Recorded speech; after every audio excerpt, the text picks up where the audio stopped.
y a eu la révolution culturelle, mai 68, les Rolling Stones, les Cheveux Longs, les Black Panthers, les Palestiniens, l'Underground, et depuis 2-3 ans, plus rien. Est-ce que je dois te rappeler que t'es pas chez toi? Arrête de m'appeler mon ami déjà. Toi et moi, on n'est pas si amis que ça. Hein? Donc déjà, tu vas redescendre. Je suis pas ton ami. Tu me vois prendre mon pied et attaquer des vieilles dames avec nos futurs tatoués sur la poitrine?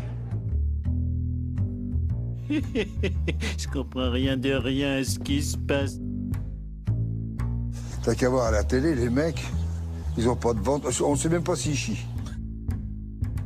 Mais célébrer, pourquoi vous voulez célébrer le cinéma? Parce Il est pas assez célèbre déjà? Ou il l'est plus assez?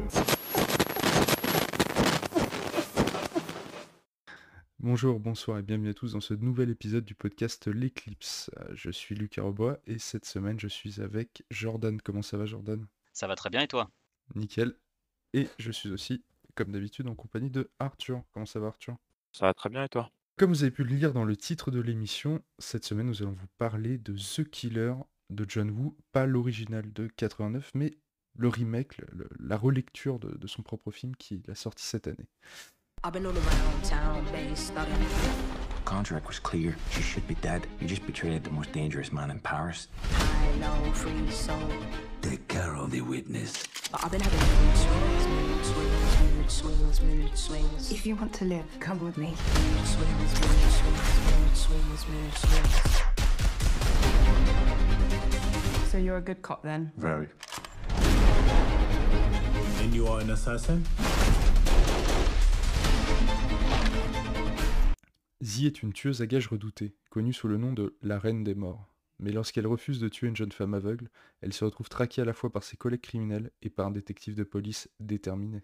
Oui, donc The Killer de John Woo. Alors moi j'ai regardé le remake avant de voir l'original, donc c'est un peu différent de mes deux camarades ici, je pense.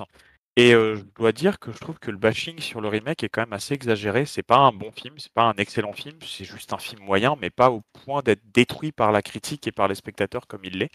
C'est-à-dire que c'est un remake qui est assez intéressant, qui vient éclairer 2-3 aspects de l'original que j'ai vu après du coup.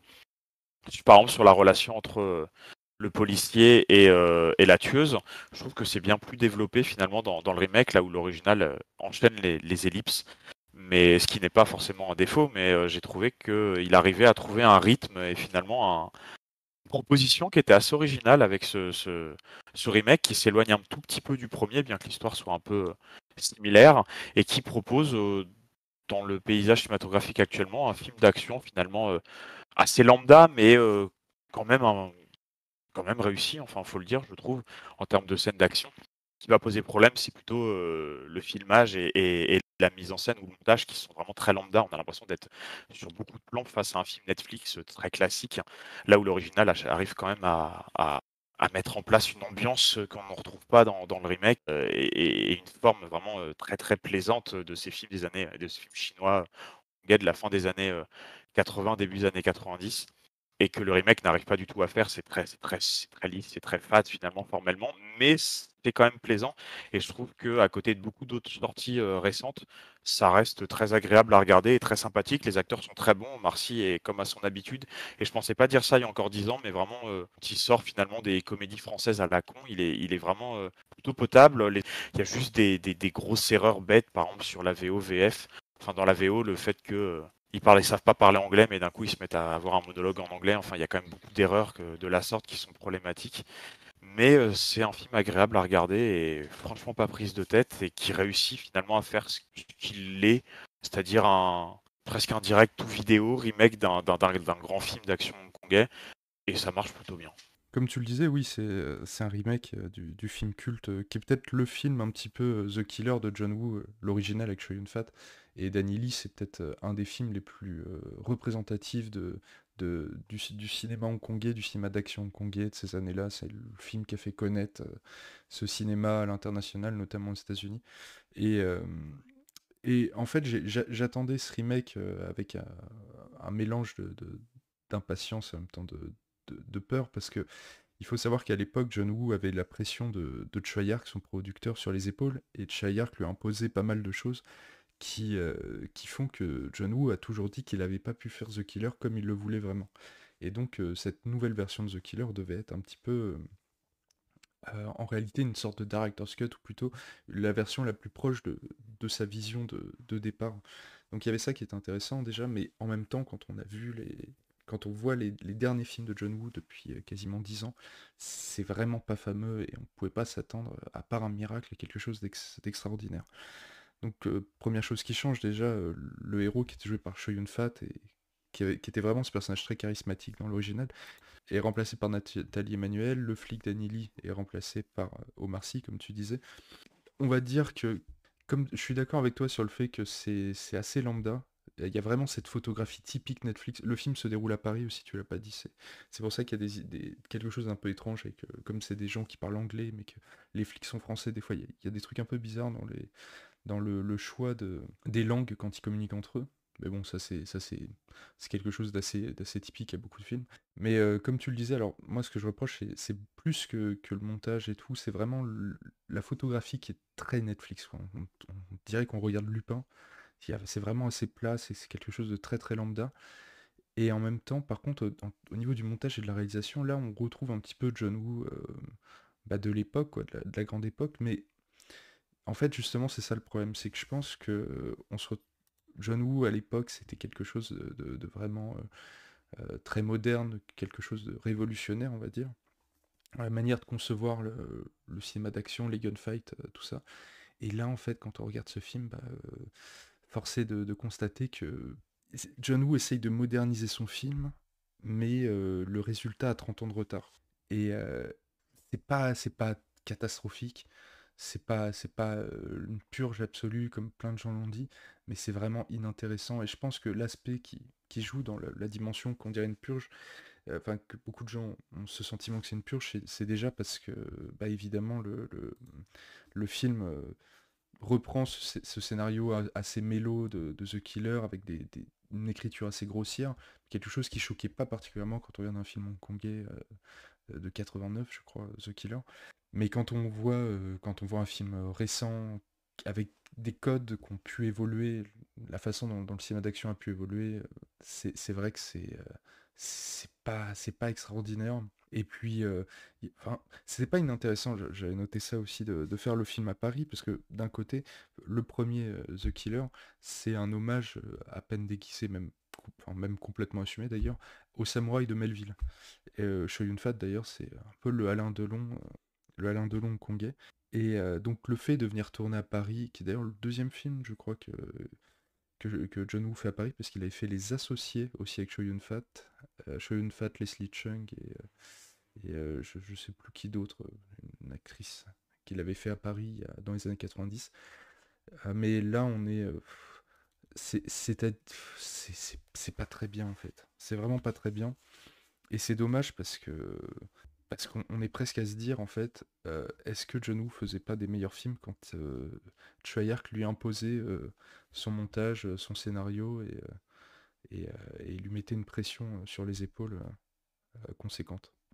Je sais pas s'il faisait des meilleurs films parce que c'était Choi Hark qui était à la production, mais en tout cas, il est clair d'une chose, on va tout de suite retirer l'éléphant dans la pièce, et c'est nettement moins bon que l'original, mais je vais quand même ajouter un truc là-dessus, c'est que si ça ne s'appelait pas The Killer, quand bien même ça aurait un scénario qui est quand même enfin c'est logique, c'est un remake, donc ça ressemble énormément à l'original, c'est logique, même si au fil du temps il y a quand même de très très grosses divergences, hein, à passer justement l'étape avec la chanteuse qui devient aveugle. Je trouve que le film part quand même vraiment sur des directions, enfin le remake part sur une direction qui est un peu différente de l'original, mais quand bien même disons que ça aurait été ce film là avec le scénario mais qui ne s'appellerait pas The Killer, même si c'est un film de John Woo, etc., je pense que, comme dit Arthur, il aurait pas eu ce lynchage en fait, tout simplement parce que effectivement c'est pas incroyable, pas du tout, c'est ok tiers, c'est ok tiers, comme vous l'avez dit, un peu comme un film Netflix, c'est filmé comme un film Netflix, enfin filmé,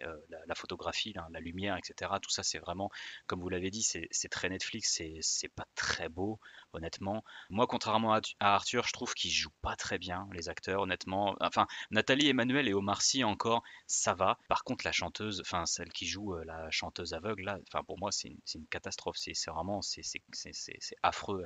Pour moi, je la trouve, Le pour collègue, moi, le je la collègue trouve du affreuse. flic aussi, c'est une catastrophe. Le collègue du flic. Non, mais il y a beaucoup, voilà, il y a beaucoup de choses qui vont pas du tout. Mais donc tout ça, ça fait très Netflix, mais on va quand même, enfin, je veux dire, après, ça fait con ce que je vais dire, mais allez voir la moyenne de The Killer 2024 sur Sens Critique et allez voir les moyennes des films, même pas ok, c'est-à-dire les films genre les purges comme Agent Stone là qui est sorti sur Netflix avec Gal Gadot qui vraiment, enfin, je veux dire, c'est irregardable, bien plus irregardable que The Killer. Et pourtant, de moyenne, ça doit avoir un point et demi de plus. Enfin, je veux dire, pour moi, c'est lunaire. C'est-à-dire que si le film s'appelait pas The Killer, je pense qu'il aurait été mieux reçu par les gens, quand bien même c'est aussi un film de John Woo qui a une certaine attente au niveau des films de John Woo, mais enfin une certaine attente. Après Silent Night l'année dernière, je l'ai pas vu, j'ai l'impression que personne l'a vu. Je veux dire, bon, Bah, si tu veux, pour rebondir là-dessus, il y a vraiment, ça fait assez longtemps que plus personne attend les films de John Woo, très honnêtement. Même chez les fans, je suis dans des groupes de fans de Simon Kong et tout. Personne n'a d'énormes attentes pour les John Woo depuis au moins Trois Royaumes, quoi. Oui, non, mais ça me surprend pas particulièrement, honnêtement, ça me surprend pas. Et puis, je veux dire, c'est pas ce film-là qui va leur donner tort. Mais je pense que pour les ultra fans de John Woo, bah, comme toi d'ailleurs, il me semble, hein, c'est sûr que c'est un visionnage pénible. Pour quelqu'un qui aime bien ce style-là, je pense que ça peut être sympathique parce que par fulgurance, on retrouve quand même un petit peu de ce côté, de ce côté un peu, voilà, film, je sais pas, film hongkongais, comme tu l'as dit, qui se passe à Paris, histoire de se reconnecter avec le samouraï un petit peu, parce il a toujours été fan de ce film-là. Mais les scènes d'action sont assez sympathiques quand même. Enfin, moi, j'ai plutôt bien pris mon pied devant, ne serait-ce que la fusillade à l'hôpital, celle à la fin qui se passe dans une église, et pourtant l'original se passe également dans une église, mais disons que ça détonne pas. Je trouve que les scènes d'action fonctionnent bien. C'est plutôt ce qu'il y a entre qui fonctionne pas du tout. Je veux dire, dès qu'il s'agit de commencer à parler d'un semblant d'intrigue, dès qu'il faut laisser les acteurs parler, dès qu'il faut filmer autre chose en fait que de l'action, là pour le coup, je trouve qu'on s'emmerde un peu. Après, c'est des trucs, moi, je me rappelle, pendant le film, qui m'ont fait hurler de rire. Je veux dire, à un moment donné, quand le personnage de Z, là, qui est du coup joué par Nathalie Emmanuel, s'échappe du commissariat et elle se jette sur cette espèce de grand ruban, drapeau ou je ne sais quoi, là, qui fait tous les étages, qui part du plafond au sol. Honnêtement, ça sort tellement de nulle part que j'ai trouvé ça très très drôle. Il y a des trucs, il y a beaucoup de choses qui sont assez marrants à regarder. Mais bon, effectivement, c'est pas incroyable. Et surtout, enfin, le film pâtit énormément de la comparaison avec l'original. L'original qui a quand même une poésie dans sa violence, dans sa manière de traiter les rapports humains, que n'a pas du tout celui-là. Celui-ci, ça va être un film d'action avec des mecs qui se tapent dessus. Il n'y a pas du tout de poésie visuelle, il n'y a pas du tout de romantisme de relation. C'est beaucoup plus plat, c'est beaucoup plus fade, c'est traité avec beaucoup plus reculé. On a l'impression que ça ne l'intéresse pas tellement cette histoire. Et tu l'as dit tout à l'heure, il est très très inspiré par le samouraï. Ça se ressent énormément dans l'original, hein. D'ailleurs, enfin, je veux dire, comme il y a beaucoup d'œuvres qui parlent du samouraï, on vous renvoie à l'épisode qu'on a fait sur Alain Delon, parce qu'on parle un petit peu du samouraï à la fin. Et à la fin de cet épisode-là, je parle des ressemblances entre Hit et le samouraï, mais j'avais pas vu The Killer à l'époque, enfin à l'époque de l'enregistrement de l'épisode. Je l'ai vu entre, et c'est exactement enfin, je veux dire, c'est dans la même lignée. C'est l'histoire de deux personnages qui sont des deux bords de la morale, mais qui en fait ont les mêmes compétences, qui se ressemblent, qui se reconnaissent, et qui, bon, en l'occurrence dans The Killer, deviennent, on va dire, très bons potes. Alors, comme l'a dit Arthur, je trouve que c'est pas forcément très subtil, mais ça marche. Par exemple, c'est quelque chose qui a complètement disparu. Il n'y a plus ce côté tueur ultra professionnel qui gère tout à la perfection. Je veux dire, Nathalie Emmanuel, on sent qu'elle est forte, mais je veux dire, ça s'arrête un petit peu là. Omar Sy, qui est censé jouer le flic parfait, machin truc, enfin, qui est censé reprendre ce rôle-là, c'est pareil. Je veux dire, Omar Sy, en plus, il se fait un peu mener en bateau pendant tout le film. Je veux dire, il donne pas particulièrement l'impression qu'il est maître des événements, qu'il gère les choses. C'est plutôt vraiment, en fait, c'est tout le temps dans sa comparaison avec l'original que le film va pâtir, mais d'un autre côté, on se dit que sans l'original, pourquoi on regarderait un film comme ça? C'est assez paradoxal ce que je suis en train de dire, parce que d'un autre côté, je trouve pas le film profondément dérangeant à regarder, mais effectivement, ça n'a pas grand intérêt, ça va avoir un intérêt uniquement par curiosité vis-à-vis de l'original, et en plus, vous allez trouver ça certainement pas très bien, au pire des cas, un peu comme nous, un peu ok, où vous allez prendre plaisir dans les scènes d'action, mais ça, honnêtement, ça va s'arrêter un peu là, quoi.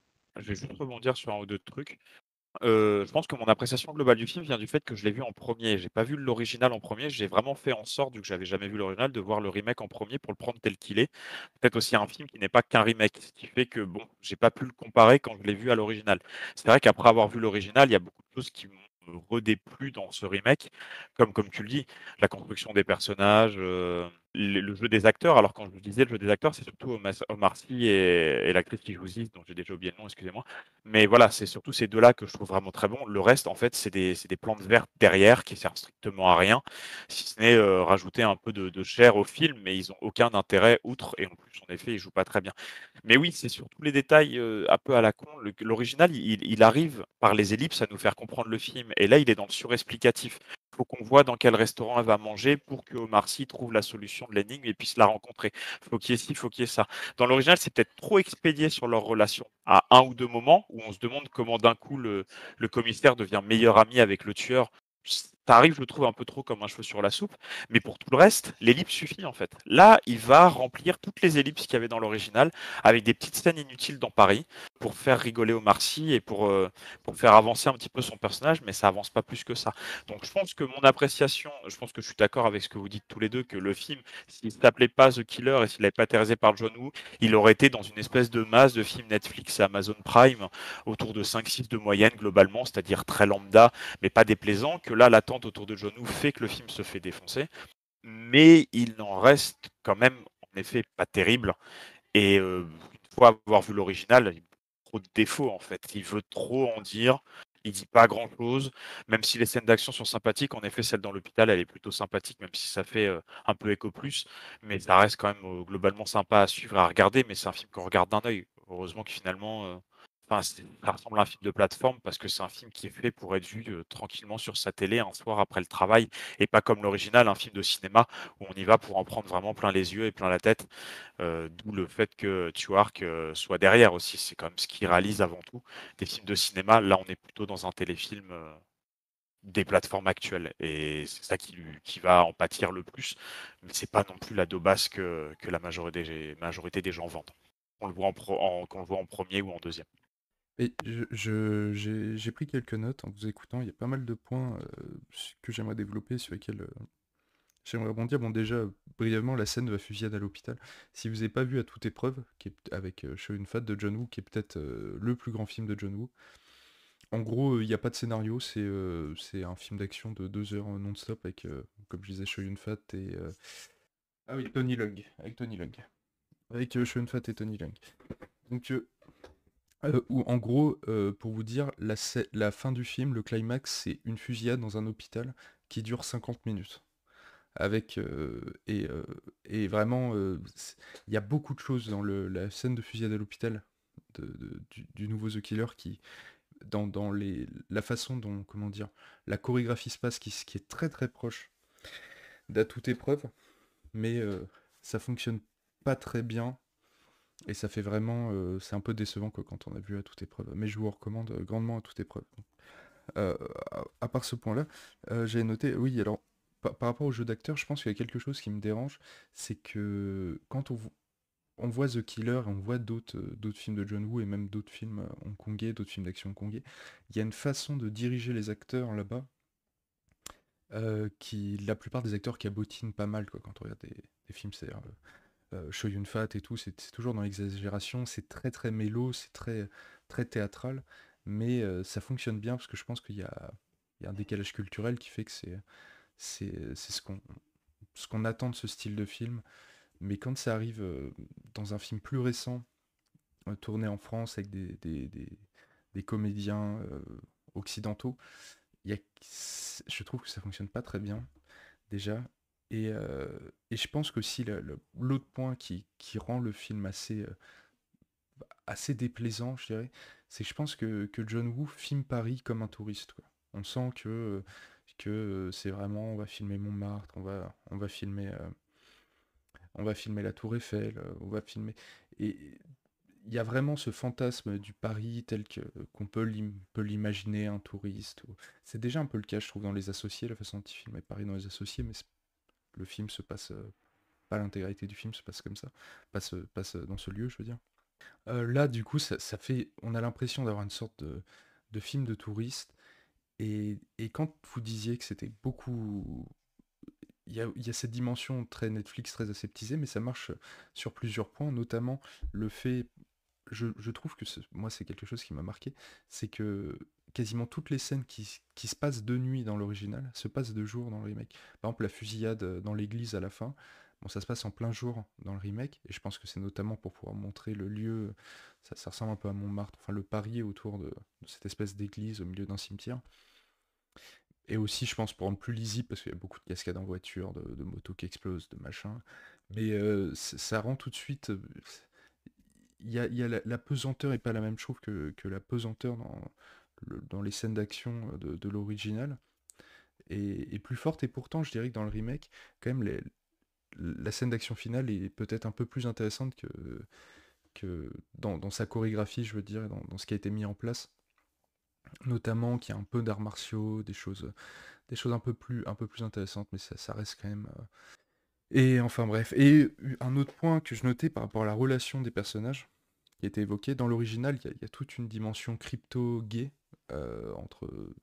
entre Dan et Lee. En fait, il y a une sorte de triangle amoureux, un petit peu, parce que Chow Yun-fat, le tueur, donc, est plus ou moins amoureux. On sent qu'il y a une tension un peu amoureuse entre lui et la chanteuse qui l'a blessé. En même temps, il y a avec le policier une relation très ambiguë, et c'est d'ailleurs pour ça que The Killer devait être remaké aux États-Unis depuis quasiment sa sortie à Hong Kong, mais ça a toujours été repoussé parce que aucun réalisateur américain, en fait, enfin aucun producteur américain, les producteurs américains étaient, comment dire, trop... Ça les dérangeait trop, cette espèce de dimension crypto-gay, la relation d'amitié, mais très forte, qu'il y a entre le policier et le tueur. Et là, en fait, le fait de faire jouer le personnage principal par une femme, c'est pas fondamentalement ça le problème, mais c'est plutôt ce qu'en fait John Woo. C'est-à-dire qu'il y a vraiment cette caricature qui commence à être vraiment un peu irritante avec le temps, du personnage de film d'action féminin, qui a toujours les mêmes caractéristiques, c'est-à-dire que on lui interdit toute sexualité, parce que c'est fait pour un public masculin. Et justement, il y a quelque chose dans cette espèce de volonté de faire un film quand même assez moderne, qui fonctionne pas, parce qu'on est vraiment... On garde... C'est vrai qu'il y a comment dire, il y a une dimension féministe un petit peu moderne, mais en même temps on garde cette image du vieux film d'action chinois avec des gonzesses, qu'on appelle ça du whip pour women... non pas whip, c'est women prison, merde, pour... putain, j'ai oublié le nom. Enfin, pour dire nana avec des flingues, quoi. Où on pense par exemple à Cynthia Rothrock, ou surtout à Michelle Yeoh, par exemple, dans Le Sens du Devoir et tout, où à chaque fois c'est des personnages, comme je le disais, à qui on interdit toute sexualité. Et là, dans le film, c'est la même chose, c'est-à-dire que on sent qu'il y a une tension qui est bien plus explicite cette fois-ci entre elle et le policier, et pourtant, à aucun moment, on les autorise comment dire, à donner vie concrètement à cette relation. Et je trouve que John Woo botte un peu en touche à la fin en disant, en laissant une sorte de fin ouverte qui laisse sous-entendre que ils vont se revoir et peut-être s'aimer, je sais pas quoi, à la fin du film.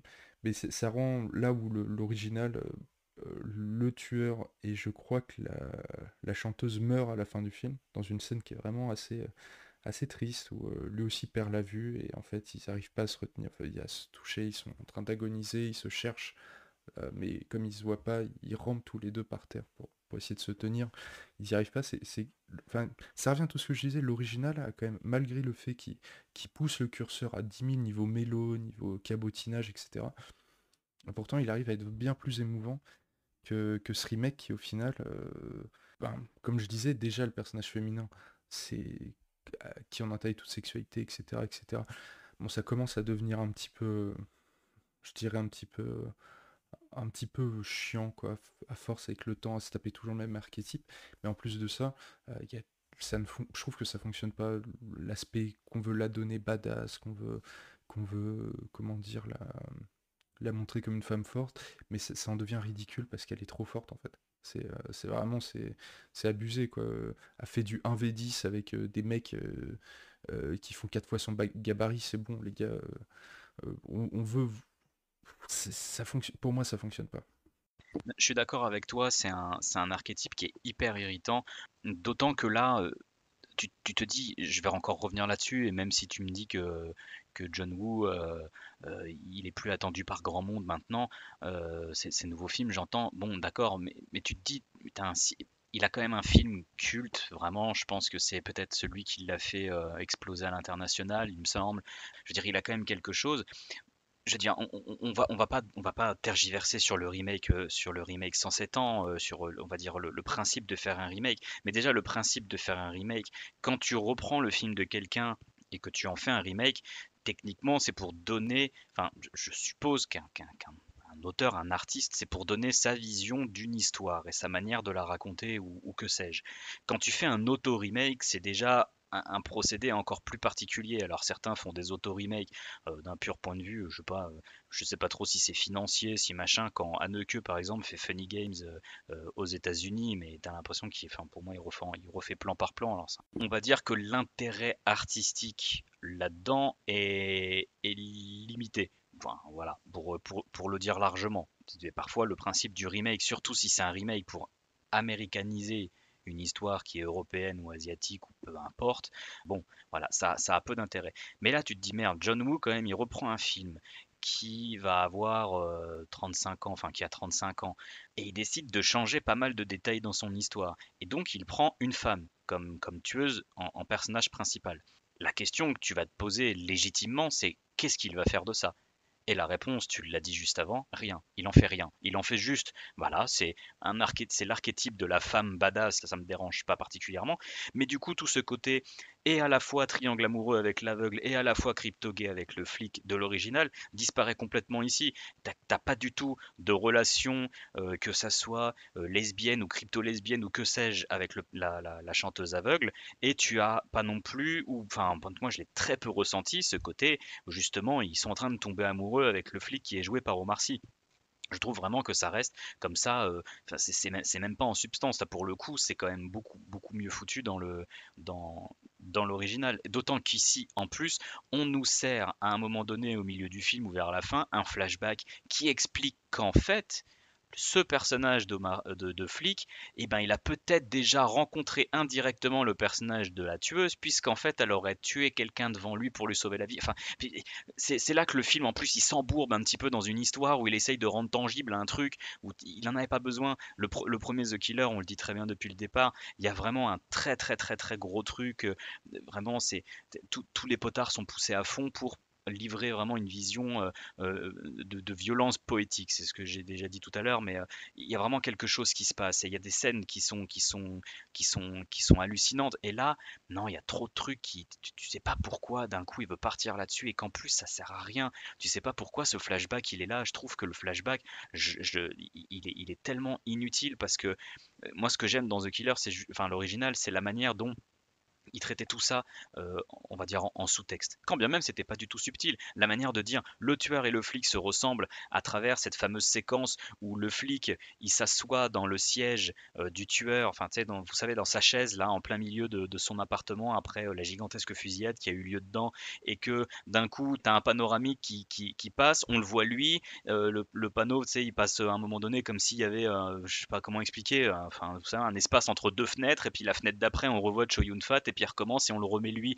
pour montrer la similitude entre lui et le flic. Et puis tu as la séquence, au moment donné, il se recule et il fait comme s'il voulait tirer sur quelqu'un. Enfin, il répète un petit peu les gestes de Chow Yun-fat juste avant. C'est pas subtil, mais ça fonctionne dans la manière de vouloir montrer leur ressemblance. Là, dans l'original, dans le remake, pardon, t'as un truc qui peut être gaulerie, c'est à un moment donné quand Omar Sy, je l'ai dit tout à l'heure, là, quand Nathalie Emmanuel, à un moment donné, le personnage de Z, là, quand il veut s'échapper du commissariat, elle se jette sur une espèce de tissu, là, puis vous savez, elle descend, elle se glisse autour. Omar Sy fait exactement la même chose à la fin. Ça, à la limite, c'est le genre de petit clin d'œil de côté, ils font la même chose et ils se ressemblent qui fonctionne. Mais en fait, sinon, ce côté ressemblance entre les deux personnages n'agit même plus ici. Et en plus, Nathalie Emmanuel est quand même nettement plus compétente que ne l'est Omar Sy dans le film. Comme je l'ai dit, Omar Sy est complètement, il est vraiment toujours à la ramasse par rapport aux événements, alors qu'elle a toujours un coup d'avance sur tout le monde. Je veux dire, la séquence à un moment donné, vous savez, de Snipe là, qui fait un petit peu penser à Fenêtre sur cour. Enfin, moi j'ai pensé à Fenêtre sur cour de Hitchcock. Enfin, tout de suite, quand il y a un gars qui a une fenêtre et qui regarde les gens dans la rue, ça fait penser à Fenêtre sur cour. Mais ou alors qui fait penser à The Killer hein, de Fincher qui est sorti l'année dernière. Oui, en plus Un c'est à remake, Paris The Killer aussi. J'ai John Woo. pensé, Oui, tu vois, oui. je me suis dit c'est Et marrant, c'est à Paris aussi. c'est ça, non mais et puis on dirait que c'est un petit peu le même genre de scène, ça se passe pas du tout, Et ça c'est se très passe pas laid du tout de aussi. la même manière. Et je suis pas d'accord, mais c'est pas grave. Et donc cette scène-là, en plus, elle est pas du tout dans l'original, elle fonctionne plutôt bien, sans plus. Enfin, c'est pas déconnant, disons que tu passes un bon moment, mais bon. Mais elle a toujours un coup d'avance sur tout le monde. Il y a des séquences qui sont bien avec elle. Toi, tu dis, enfin, ça te dérange le fait que ça soit une femme qui fasse du 1v15, je sais pas quoi. Oui, peut-être. Mais après, moi, par exemple, la scène où elle se met à se battre, elle sort une arme de sa robe qui sort de nulle part, un espèce de sabre ou je sais pas quoi là, et elle se met à se battre comme si elle dansait. Moi déjà, ça me fait vraiment penser enfin, ça me fait penser à du John Woo qui se lâche complètement, comme des trucs qui peuvent paraître un peu ridicules, comme dans Mission Impossible 2 avec cette espèce de séquence où il fait un parallèle entre la danse et des dérapages de voiture ou je sais plus quoi, qui a vraiment, enfin, c'est lunaire. Mais ce qu'il y a, c'est que autant ça fonctionne dans un film hongkongais, parce que tu dis il y a un décalage culturel. Moi, je pense que ça fonctionne parce que dans un film hongkongais, il ne s'arrête jamais de faire ça pendant 2 heures. Donc, au bout d'un moment, tu finis par rentrer dans le truc. Or là, ça va être deux, trois petits machins comme ça que tu peux retrouver dans des films hongkongais, mais qui du coup font hyper cringe parce que le reste est hyper sérieux, hyper bateau, voire hyper fade. Et du coup, ça fonctionne pas si bien que ça. Après, la séquence prise, on va dire, hors du film, parfois est intéressante ou drôle ou machin. Je trouve que voilà. Moi, vraiment, la question que je veux poser, que je laisse en suspens ou que vous allez répondre si vous en avez envie, c'est finalement pourquoi faire un remake de cette histoire pour ne rien avoir à raconter mais c'est même pas de plus ou d'autres de différents, c'est pour ne rien avoir à raconter. Parce que The Killer 2024 ne raconte, enfin, à mon sens, ne raconte rien, tout simplement. Mais je pense que Lucas l'a dit tout à l'heure, il avait juste pas envie, il avait envie peut-être de réaliser son film sans avoir de arc derrière, mais finalement il se retrouve avec d'autres formes de production derrière qui le bloquent tout autant et il fait un remake assez bateau. Mais moi je voulais revenir sur le côté sexualisé que vous avez parlé. C'est vrai que Jackie Colbert, je crois, l'avait dit à la sortie de Pacific Rim, on a un problème dans le cinéma grand public depuis des années, il y a un manque total de sexualisation. Ou alors c'est trop, genre comme 50 nuances de Grey, et ça sert strictement à rien. Et là, c'est exactement le cas, ce qui fait que ça rend le personnage de sexualisation, ou même espèce d'amourette, ça rend le personnage de la chanteuse aveugle totalement inutile. Elle ne sert strictement à rien dans ce remake, là où elle a quand même un rôle important dans l'original, elle est totalement effacée. Elle sert à rien, en fait. Je veux dire, à part une scène où elle essaie de lui expliquer ouais, qu'est-ce que t'as fait dans ta vie, grosso modo, elle ne sert strictement à rien du tout. Et c'est plutôt dommage. La scène dans l'église, ouais, vas-y. Je me permets de te couper, elle sert à rien. Enfin, je veux dire, c'est la princesse en danger en fait. Et d'ailleurs, tu comprends même pas vraiment pourquoi le personnage de Nathalie Emmanuel s'acharne à vouloir protéger cette femme qui finalement, pourquoi tu veux absolument protéger cette femme? Pourquoi d'un coup, toi S'il qui y as avait une un queue côté d'expérimenté, crypto-lesbien, oui. S'il y avait un côté crypto-gay ou crypto-lesbien comme dans l'original, ça aurait pu être. Enfin là, dans l'original, c'est carrément hétérosexuel. Je veux dire, on sent une relation qui se crée entre les deux, mais là, il n'y a rien du tout en fait. Tu sais pas pourquoi elle la protège. Elle veut même pas en faire une amie et finalement, elle lui amène du KFC à un moment et puis ça se limite à ça en fait. Non, non, Enfin, non, c'est c'est qu'à l'hôpital, elle se rend compte que sa maman a le même prénom que la sienne. Elle fait Martha? Qu'as-tu dit? Ouais, mais on a l'impression de voir une tête de fouette, quoi. Enfin, c'est quand même problématique. Non, mais c'est vraiment, oui, parce que le moment où elle décide de la sauver, c'est quand elle dit juste, plus sérieusement, elle lui dit ma maman va être triste. Et après, parce que t'as tout ce truc qui fonctionne pas du tout, de je tue des gens seulement qui le méritent, et là elle se dit ah, elle le mérite pas. Parce que tu crois que tu tues pas des gens qui ont des parents qui vont être tristes, espèce de connasse à un moment. C'est vrai, non mais. C'est surtout qu'elle est impliquée, on se rend compte qu'elle est impliquée à fond dans le truc quand même, Ouais. dans l'histoire. Pour revenir sur un truc que tu as dit, Lucas, tout à l'heure, qui est intéressant, c'est la scène de l'église. Dans l'original, c'est une des parties que je trouve un peu ratée de l'original, c'est la fin. Elle est beaucoup trop expédiée. Là, c'est vrai qu'elle est un peu plus longue, elle est un peu plus. On retrouve un peu ce côté hongkongais où elle va sauter un peu dans tous les sens sans forcément de logique d'apesanteur, etc., qui plaît plutôt, et elle est un petit peu plus longue, ce qui la rend plus intéressante que dans l'original où elle est finalement très vite expédiée, même si la fin. Finalité de la scène est un peu meilleure dans l'original. Mais oui, c'est sur ce côté sexualisé, c'est insipide au possible, c'est affreux en fait. Pourquoi continuer de faire des blockbusters où on va mettre des personnages qui sont censés avoir des relations, enfin blockbusters pardon, plutôt film grand public, où ils sont censés avoir des relations, sans qu'il y ait strictement rien derrière. C'est plat, c'est sans le moindre intérêt en fait. comme je disais, c'est Jackie Colbert pour Les Inrocks qui l'avait déjà dit, j'avais trouvé sa remarque assez intéressante à l'époque de la sortie de Pacific Rim, qu'on avait une espèce de fin totale de la sexualisation et des relations entre hommes et femmes, ou même entre hommes et hommes, entre femmes et femmes dans le cinéma grand public depuis une vingtaine d'années. Et c'est problématique dans un film comme ça parce que ça rend des rôles totalement inutiles, totalement inintéressants, et qui, en fait, la chanteuse avouerait qui serait pas là, on pourrait faire le film quand même. Alors que dans l'original, c'est pas possible sans elle. Et je voulais redire quelque chose par rapport à ça, parce que c'est vrai qu'il y a ce cliché, je disais, dans les films d'action, même les films d'exploitation en général asiatiques, c'est-à-dire qu'il y a deux possibilités, soit la femme les femmes badass, soit elles ont aucun droit à la sexualité, donc sont vraiment, comment dire, asexuelles, quoi, et elles ont vite fait un collègue avec qui elles échangent 3 sourires, mais il n'y a même pas un baiser. Soit ça va être, elles subissent des viols en fait au début du film ou à la longueur du film, et en fait ça va être un moteur pour la vengeance. Et bizarrement, ça c'est souvent aussi, très souvent dans les films d'exploitation japonais ce truc. Et la femme du coup vient se venger, un petit peu rape and revenge, très gore. Pour citer un film qui s'inspire aussi du cinéma asiatique, je trouve vraiment pas mal pour le coup dans la façon dont le personnage féminin est écrit, c'est Kill Bill de Tarantino. Parce que bon, c'est pas un film, c'est un film que je trouve surtout le premier très sympathique, mais qui a énormément de limites, mais je trouve qu'il a trouvé un bon équilibre justement entre autoriser à son personnage féminin d'avoir une vie amoureuse, d'avoir une féminité en fait, parce qu'on sent, c'est une mère, il y a c'est un personnage féminin qui est assez bien écrit au final, et pourtant elle est badass, on la voit quand même découper au katana dans le premier 80 mecs dans une scène d'action qui dure 3 quarts d'heure. Et pourtant, je sais pas, je pense que avoir montré ses failles, l'avoir montré, mais sans aller dans l'excessif, quoi, pas juste la foutre à poil dans une scène de viol uniquement pour faire plaisir au public masculin. Je trouvais ça bien. Enfin, au final, je crois pas avoir vu de film d'exploitation avec une écriture, on va dire, avec un personnage féminin aussi intéressant que dans Kill Bill, quoi. Non, moi je voulais juste revenir sur ce qu'a dit Arthur en comparant les scènes, les deux scènes qui se passent à l'église à la fin. Je trouve que effectivement celle du remake, je dirais pas qu'elle fonctionne mieux que celle de l'original, mais par contre elle est mieux insérée dans le récit dans le sens où c'est quand même une montée en tension. Qui trouve son apothéose ici. Alors que dans l'original, à mon sens, je pense que peut-être que vous ne serez pas d'accord, mais à mon sens, la scène qui se passe dans la villa avant, quand dans la maison là, ils sont tous les deux avec l'aveugle et ils sont d'un coup complètement submergés par les gangs qui décident de tous les attaquer. Je trouve que cette séquence est beaucoup plus forte et en plus elle est vraiment, je veux dire, elle est géniale la séquence parce que Choi Yun-fat il est habillé en blanc, tous les mecs qui débarquent pour les tuer sont tous habillés en blanc, le flic est le seul mec habillé en noir, alors ce qui cause encore, bon déjà il y a le côté, vous savez au niveau des costumes, la colorimétrie qui brouille un petit peu les trucs de moralité on va dire, les criminels en blanc, le flic en noir, etc. Mais bref, il y a aussi tout un côté, c'est très visuel. Je veux dire, du coup, ils sont tous en blanc, t'as du sang qui fuse de partout, qui tranche bien avec ce blanc, etc. Les séquences sont, la séquence dans la maison, je la trouve géniale. Et c'est vrai que peut-être que celle dans l'église, dans l'original, est un peu moins sympa. Et surtout, enfin moins sympa, elle est moins sympa que celle dans la maison, je veux dire.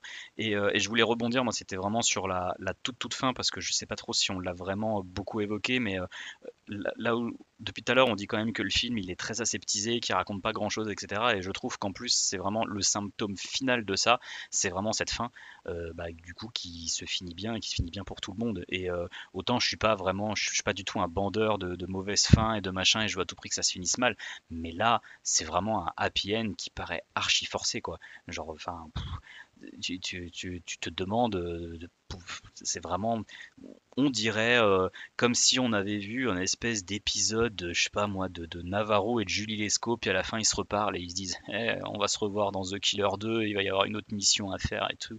Enfin, je sais pas, t'as l'impression que le truc d'un coup il te laisse à moitié en suspens. C'est pas du tout une bonne fin. C'est trop, c'est trop aseptisé. Et je sais pas si c'est le fait d'occidentaliser son histoire qui a poussé John Woo à faire un truc aseptisé comme ça, mais bon. Et pour finir, peut-être que voilà, vous conclurez derrière. Il y a Arthur, t'as dit que c'était un film typiquement de plateforme. Alors il me semble qu'aux États-Unis, il est sorti uniquement sur une plateforme. Il est sorti sur une plateforme qui s'appelle Peacock, que je ne connais pas. Du coup, comment catégoriser ce film? Moi, je pense que typiquement, c'est un film de plateforme, quoi, tout simplement. Donc ça me surprend pas qu'il ait non plus cette espèce de, entre guillemets, de direction artistique de plateforme, quoi. Oui, un téléfilm. C'est un téléfilm finalement. Un film de plateforme et un téléfilm. C'est Julie Lescaut avec Omar Sy et réalisé par John Woo, quoi. Je voulais conclure sur ça.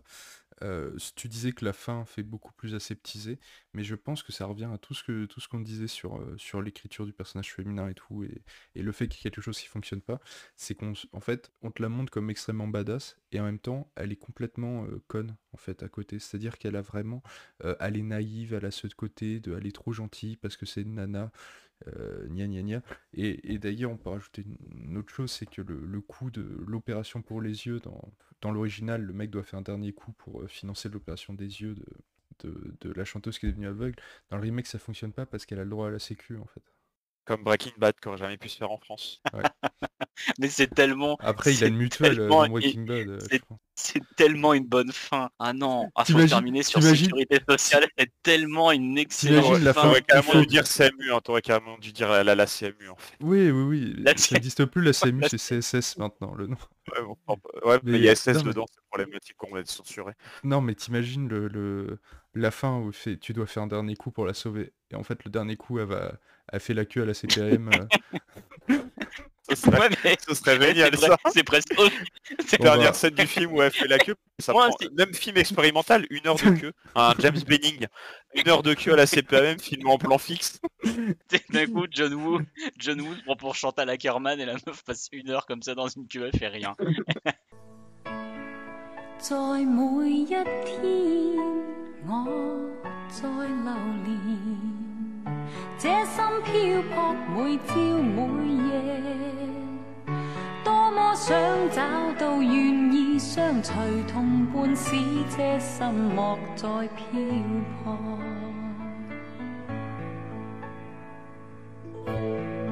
願那一天你來臨時，輕輕給我你的接受，給我知道眼眸裏的人承諾的一切永沒改變。